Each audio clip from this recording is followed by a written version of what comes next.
Olá, pessoal. Vamos dar continuidade aos nossos estudos. Vamos iniciar a nossa aula número 4 sobre o sistema renina-angiotensina-aldosterona.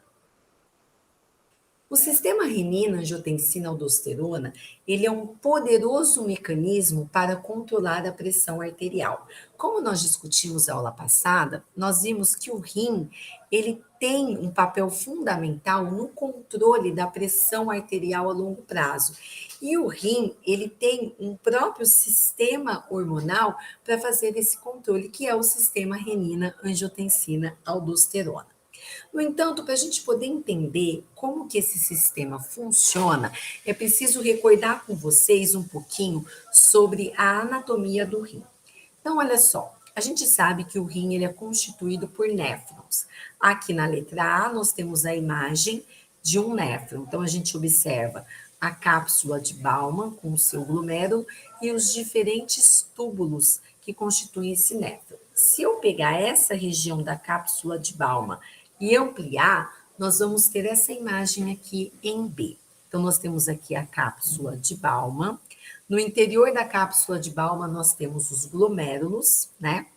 E é nessa região aqui, da cápsula de Bowman e dos glomérulos, que vai ocorrer a chamada filtração glomerular, que na verdade é a primeira etapa para a formação da urina.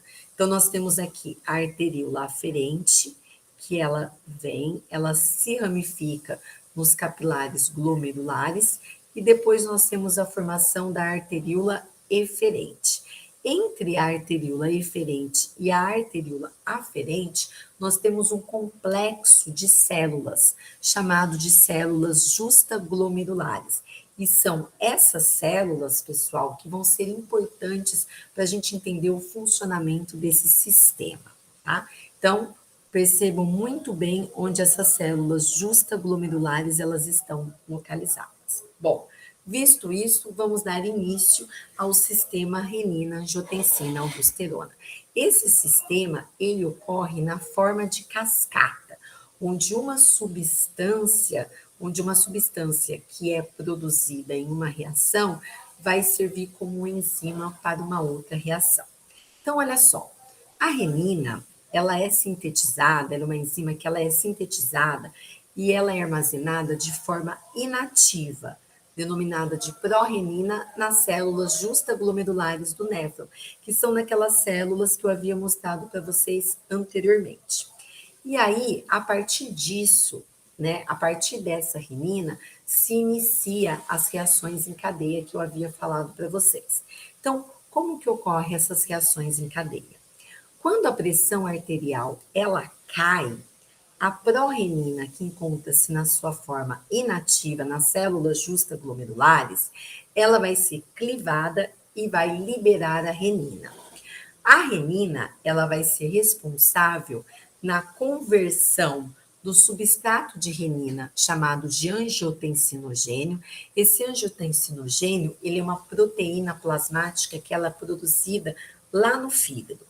Então, a renina, ela vai converter o substrato de renina, que é o angiotensinogênio, em angiotensina 1.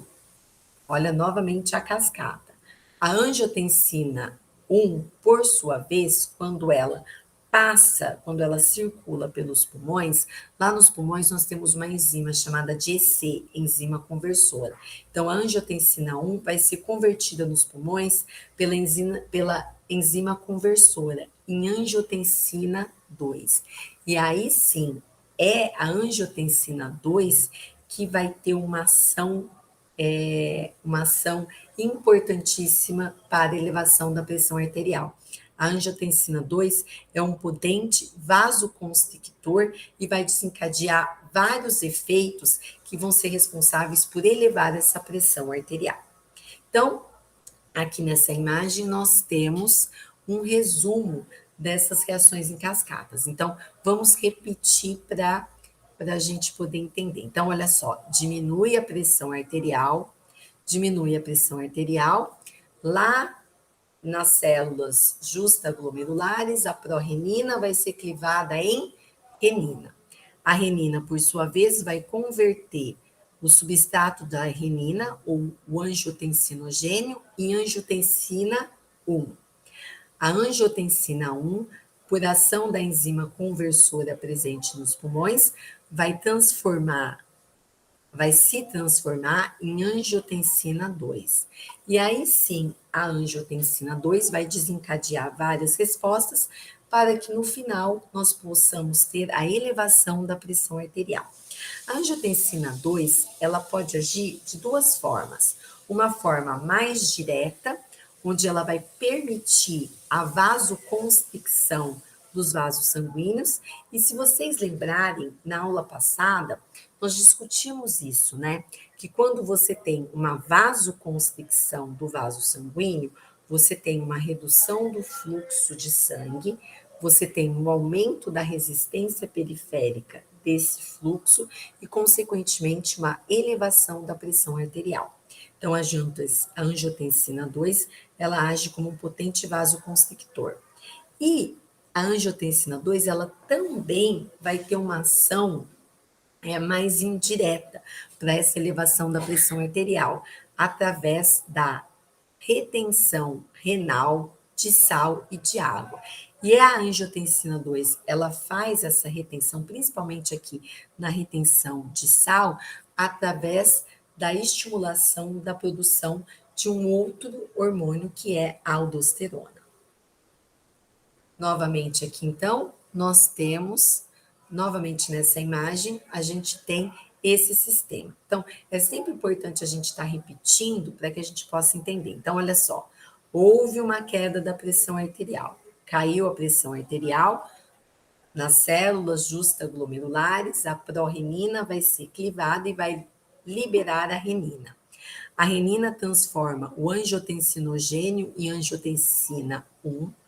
A angiotensina 1, por ação da enzima conversora da angiotensina presente nos pulmões, é convertida em angiotensina 2. Aí sim, a angiotensina 2 vai desempenhar suas funções para que ocorra um aumento da pressão arterial. Como que ela faz isso? Agindo como um potente vasoconstrictor, ou como eu falei para vocês, agindo na retenção de sal, na retenção de sódio. Como que ela age na retenção de sódio? A angiotensina 2, ela estimula a glândula adrenal a produzir um hormônio, que é a aldosterona. E aí sim, a aldosterona, ela age no rim, aumentando a reabsorção de sódio. Bom, quando a angiotensina 2 ela age, muitas das suas ações periféricas e centrais está associado a receptores do tipo AT1. Já a função do receptor AT2 ainda não está bem resolvida, tá? E aqui então a gente tem um resumo sobre as principais ações da angiotensina 2.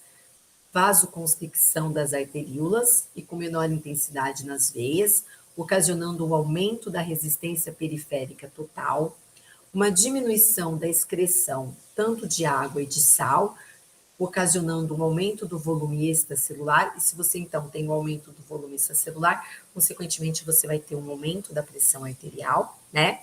Ação diretas nos rins, aumento da produção e liberação de aldosterona, como a gente já viu, e o aumento também da produção de ADH. Vamos falar um pouquinho mais dessa associação da angiotensina com a aldosterona. Bom, nós temos aqui nessa imagem um rim, e acima do rim nós temos a presença de uma glândula chamada de glândula adrenal. Essa glândula adrenal, ela é responsável pela produção de vários hormônios. Se eu pegar essa glândula adrenal e fizer um corte, eu vou perceber que essa glândula adrenal, ela é dividida na sua parte mais externa, no chamado córtex, e sua parte mais interna, chamado de medula. Tanto o córtex como a medula são responsáveis pela produção de hormônios. Nessa aula, o que vai ser importante para a gente é o córtex. O córtex ele é dividido em várias camadas, a glomerulosa, fasciculata, reticulares, né, até chegar aqui na medula. Na região da camada glomerulosa, vai ser produzido um hormônio chamado de aldosterona. A aldosterona, ela é um hormônio esteroide, né? E ela é produzida a partir do colesterol. Então, nessa imagem aqui, a gente tem uma ideia das etapas que ocorrem para a sua formação. Então, a partir do colesterol é transformado em pregnenolona, depois em progesterona, depois em deoxicorticosterona, corticosterona, até a gente produzir, até a gente ter a formação da aldosterona, tá? Então é importante vocês guardarem que a aldosterona, ela é um hormônio esteroide, que é produzido na camada glomerulosa do córtex da glândula adrenal. Bom, e o que essa aldosterona ela faz? A principal função da aldosterona, lógico, ela desencadeia várias funções, mas a principal dela é aumentar a reabsorção de sódio pelos túbulos renais. Então, ela aumenta a reabsorção de sódio pelos túbulos renais. A gente também não pode esquecer que a aldosterona também aumenta a excreção de potássio. Mas no caso aqui, a gente quer nos ater a essa reabsorção de sódio. Então, a aldosterona, ela aumenta a reabsorção de sódio pelos túbulos renais. Ela também pode modular o tônus vascular, aumentando a sensibilidade às catecolaminas, e também pode aumentar a expressão de receptores da angiotensina 2. Então, a gente tem a formação desse sistema renina, angiotensina, aldosterona. Aqui nós temos, olha só, a, uma célula do túbulo distal, a célula tubular e o sangue.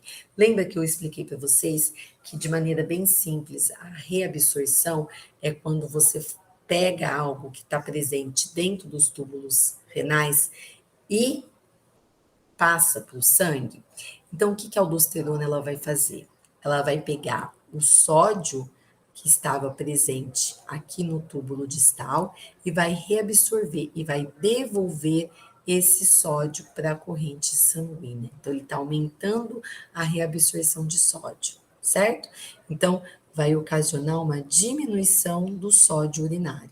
Em contrapartida, como eu expliquei para vocês, ela também pode aumentar a excreção de potássio, né? Aí o potássio, ele faz o caminho, a secreção de potássio faz o caminho inverso. Esse potássio que estava aqui no sangue passa para a célula tubular e depois vem aqui para a urina, tá? Então, você teria a ação da aldosterona aumentando, diminuindo, na verdade, o sódio urinário e aumentando o potássio urinário, tá? Bom, e aqui agora, então, a gente tem uma imagem onde nós podemos juntar tudo isso que nós vimos, né? Então, a gente vai poder juntar aqui a ação da renina, da angiotensina e complementar com a aldosterona. Então, olha só, vamos recapitular. Cai a pressão arterial, lá no aparato justaglomerular, a prorenina vai ser clivada em renina. A renina, ela transforma o angiotensinogênio em angiotensina 1, que por sua vez, por ação da enzima conversora presente lá no pulmão, a angiotensina 1 vai ser convertida em angiotensina 2. A angiotensina 2 vai lá na região do córtex da glândula adrenal, vai estimular a produção da aldosterona. O que a aldosterona vai fazer? Ela vai aumentar a reabsorção de sódio pelos rins. Quando ela faz isso, ela diminui a excreção de sódio. Se ela diminui a excreção de sódio, ela aumenta o volume do líquido extracelular e o aumento do volume do líquido extracelular, por sua vez, gera um aumento da pressão arterial. Então, olha só, nós temos esse mecanismo, tá?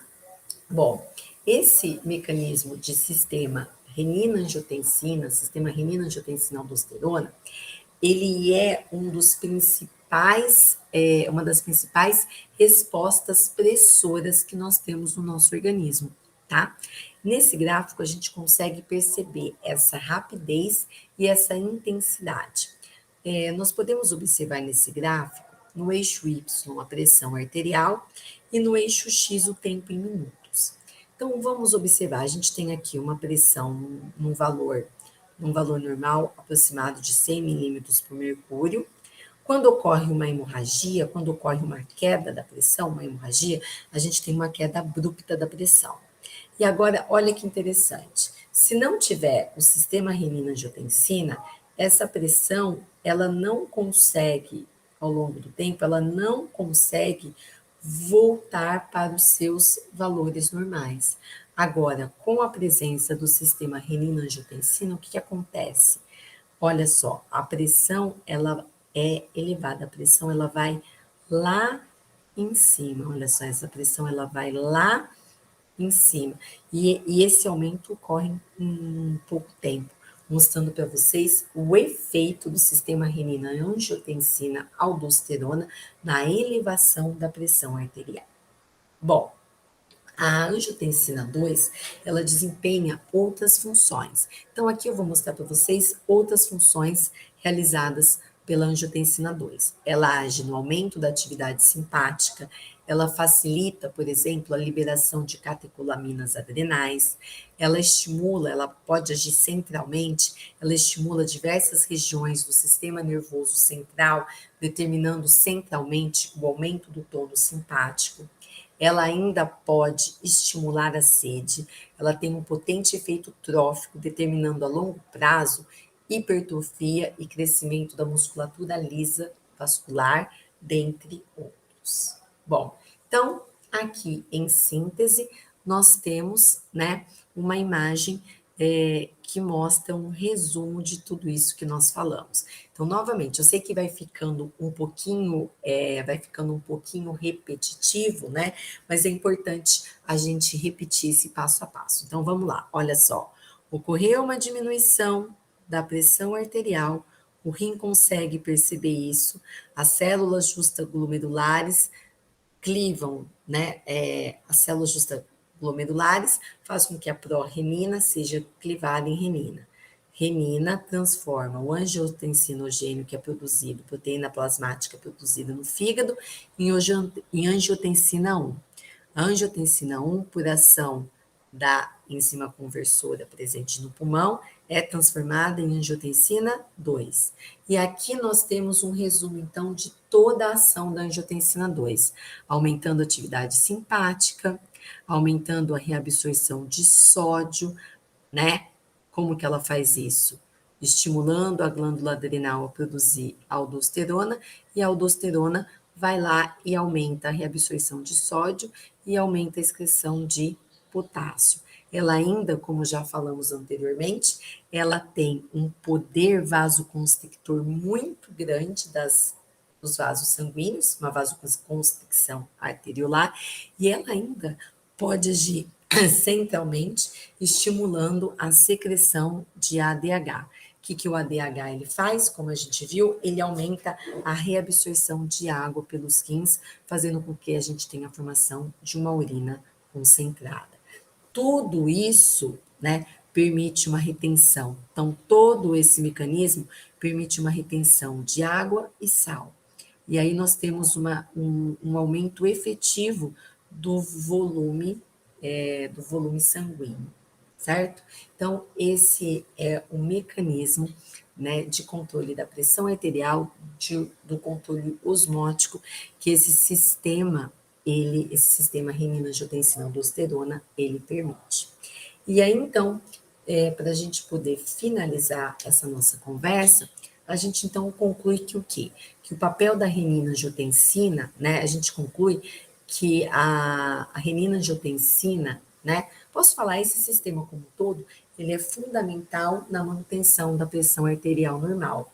E esse sistema permite, né, que o indivíduo possa ingerir quantidade muito pequena ou grande, quantidades muito pequenas ou grandes de sal, sem causar alterações pronunciadas no volume do líquido extracelular ou da pressão arterial. Bom, e aqui então, novamente, um resumo. Aumento da ingestão de sal, aumenta o volume extracelular, eleva a pressão arterial. Aí vai ocorrer o quê? Porque como o sistema renina-angiotensina-aldosterona é um sistema de aumento da pressão arterial, né? A gente tem esses mecanismos compensatórios. Então, o aumento da ingestão de sal aumenta, gera um aumento do volume extracelular, que eleva a pressão arterial. Se a pressão arterial está alta, eu não vou poder, eu não tenho a necessidade de ativar esse sistema renina-angiotensina-aldosterona.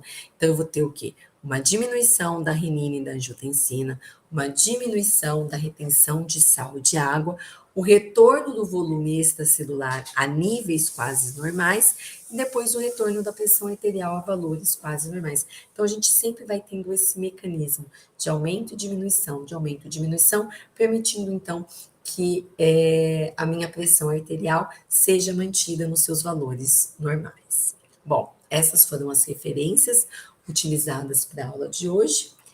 Muito obrigada pela presença, né? E nós nos encontramos na nossa próxima aula.